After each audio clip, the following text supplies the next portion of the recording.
Així arribava el cardenal arquebisbe de Barcelona a Hospitalet del Llobregat, on va tenir lloc l'acte d'homenatge en motiu del 5è aniversari del traspàs del bisbe Joan Carrera.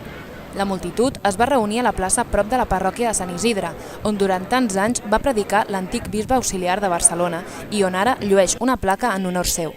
Amb la presència de l'alcaldessa Núria Marín es van inaugurar els jardins que des d'ara portaran el nom del bisbe Joan Carrera i que, d'ara endavant, mantindran el record de la seva obra pastoral.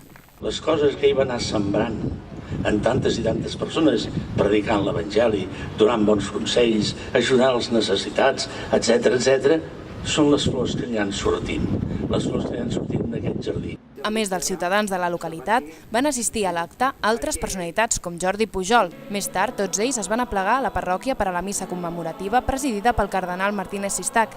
Durant l'homilia, el cardenal de Barcelona va destacar la figura del bisbe Carrera, sempre humil i servint els fidels com un pastor més.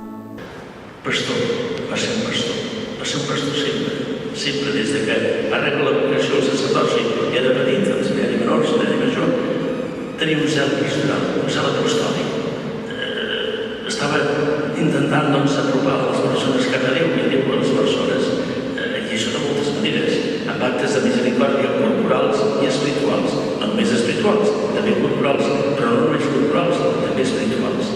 D'aquesta manera va viure la seva vida, tocant molts aspectes que enriquien la vida de les persones i que directament els portaven cap a Déu, i Déu s'acostava més cap a ells. A partir d'ara ja es pot visitar també l'exposició fotogràfica en memòria del bisbe Carrera, on es pot apreciar la seva trajectòria.